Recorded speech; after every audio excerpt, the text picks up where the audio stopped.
Hello students, प्रिय विद्यार्थियों, वर्णी हिंदी क्लासेज में आपका स्वागत है।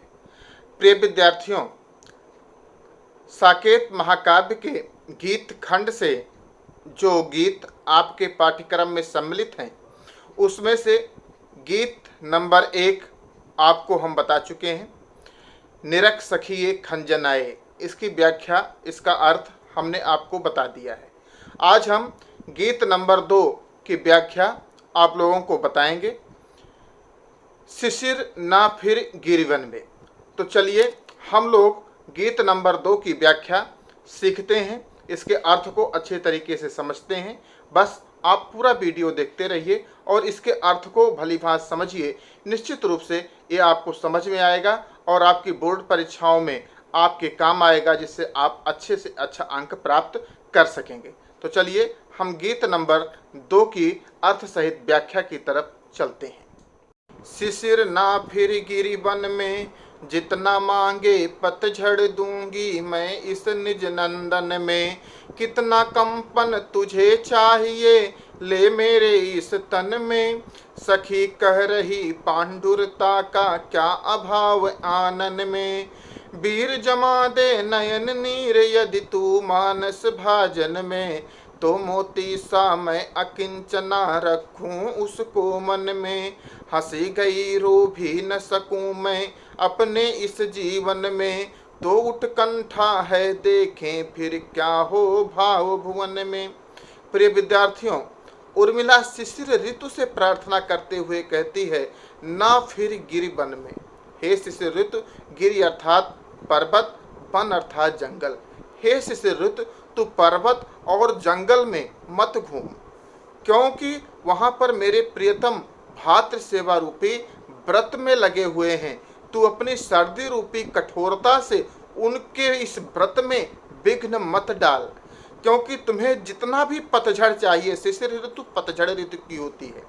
शिशिर ऋतु में वृक्षों से पत्ते झड़ते हैं, पत्ते पीले पड़ते हैं और हवा चलने पर जब वृक्ष कंपायमान होते हैं तो पत्ते जमीन पर नीचे गिर पड़ते हैं। उर्मिला उसी बात को लक्ष्य करते हुए कहती है, जितना मांगे पतझड़ दूंगी मैं इस निज नंदन में। ए शिशिर ऋतु, तुम्हें जितना भी पतझड़ चाहिए, तुम मेरे इस शरीर रूपी नंदन वाटिका से, निज नंदन से अर्थात शरीर रूपी मेरे इस नंदन वाटिका से वो पतझड़ प्राप्त कर सकता है। कितना कंपन तुझे चाहिए, ले मेरे इस तन में। तुम्हें उस पतझड़ के लिए कितना कंपन चाहिए, तू वह कंपन भी मेरे इस शरीर से प्राप्त कर सकता है, क्योंकि मेरा शरीर प्रियतम के वियोग में अत्यधिक दुर्बल हो गया है, जिसके कारण वो दुर्बलता के कारण भी कंपायमान होता रहता है और शिशिर की शीत के कारण भी मेरा शरीर कंपायमान होता रहता है। तुझे इस कंपन के लिए पीलापन चाहिए, तो पीलापन भी मेरे इस शरीर से तू प्राप्त कर सकता है, क्योंकि सखी कह रही पांडुरता का क्या अभाव आनंद में। मेरी सखी कह रही है कि मेरे आनंद, मेरा मुख प्रियतम के वियोग में अत्यधिक पीला पड़ चुका है। प्रियतम के वियोग में दुर्बलता के कारण अत्यधिक पांडु अर्थात पीला, पीले रंग का हो गया है। इसलिए तुम्हें जितना भी पीलापन चाहिए वो मेरे इस आनंद से, मेरे इस मुख से तू प्राप्त कर सकता है। उर्मिला शिशिर ऋतु से निवेदन करते हुए कहती है कि ए वीर, वीर का अर्थ होता है भाई, ए भाई, अगर तुम में सर्दी की कठोरता है तो मेरा एक काम कर दे कि जमा दे नयन नीर। मेरे नेत्रों से प्रियतम के वियोग में जो निरंतर अश्रु की धारा बहती रहती है, तुम इस मेरे नेत्रों से निकलते हुए अश्रु को जमा दे। अगर तू ऐसा कर देता है कि मेरे मानस भाजन में, मेरे मन रूपी बर्तन में मेरे अश्रु जल को तू जमा दे, तो उस जमे हुए नयन नीर को मैं मोती के समान, जिस प्रकार से दरिद्र व्यक्ति अपना खजाना बहुत छुपा के बहुत सहेज कर रखता है, उसी प्रकार मैं दरिद्र व्यक्ति की तरह उस नयन जमे हुए नयन नीर को मोती के समान बहुत ही सहेज कर अपने मन में रखूंगी।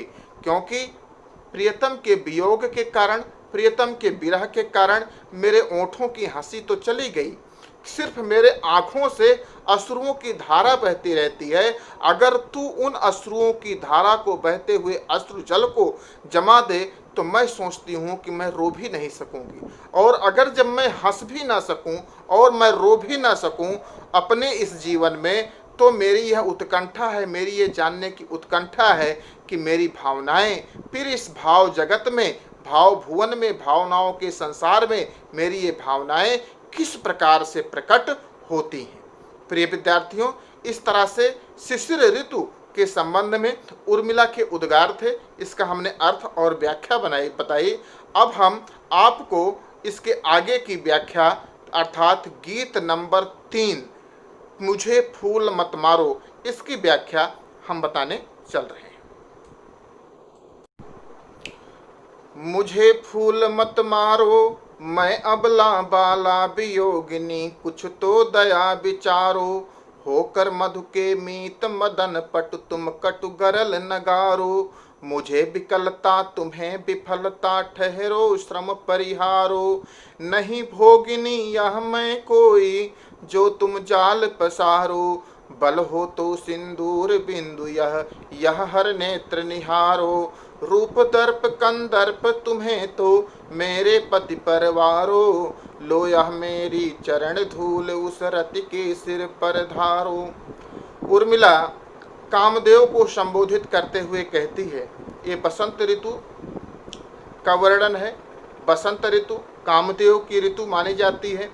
प्रिय विद्यार्थियों, कहा जाता है कि कामदेव अपने पुष्प बाणों से प्रहार करते हैं। शंकर जी जब तपस्या में रत थे, तब कामदेव ने अपने पुष्प बाणों से शंकर जी की तपस्या को भंग करने के लिए प्रहार किया था।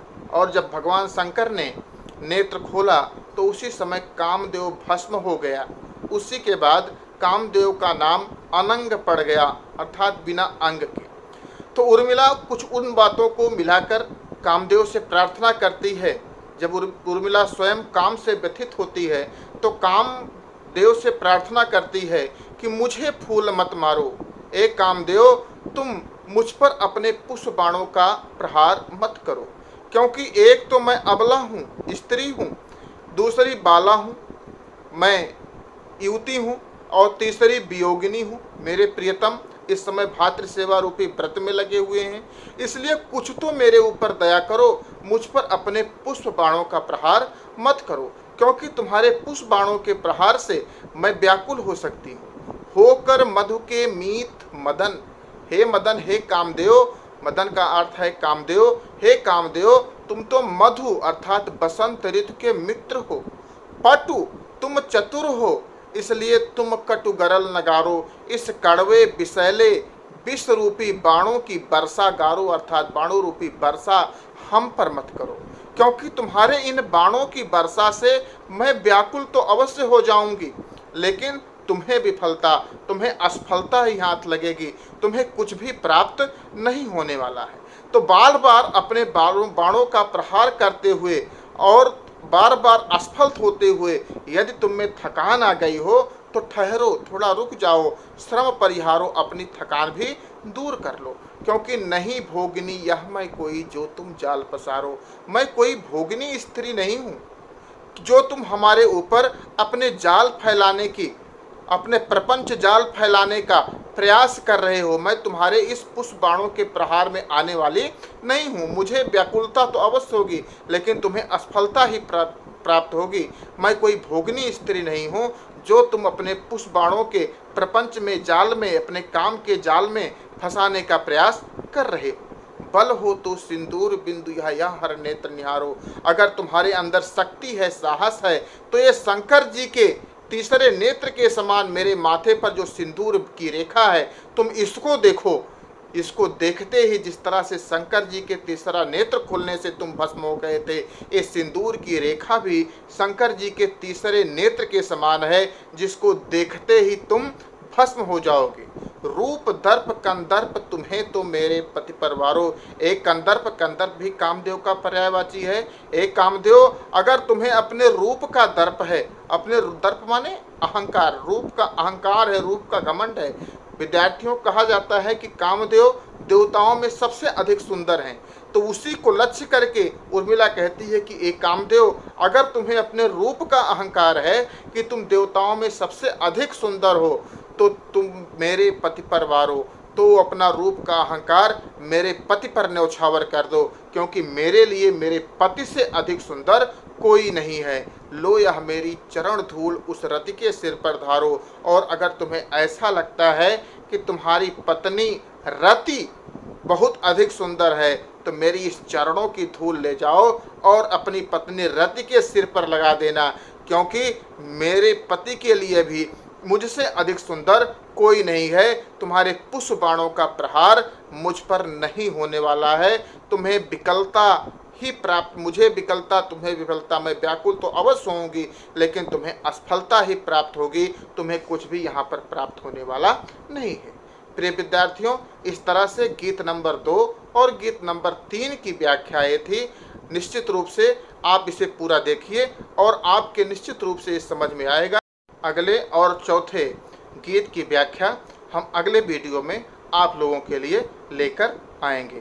धन्यवाद।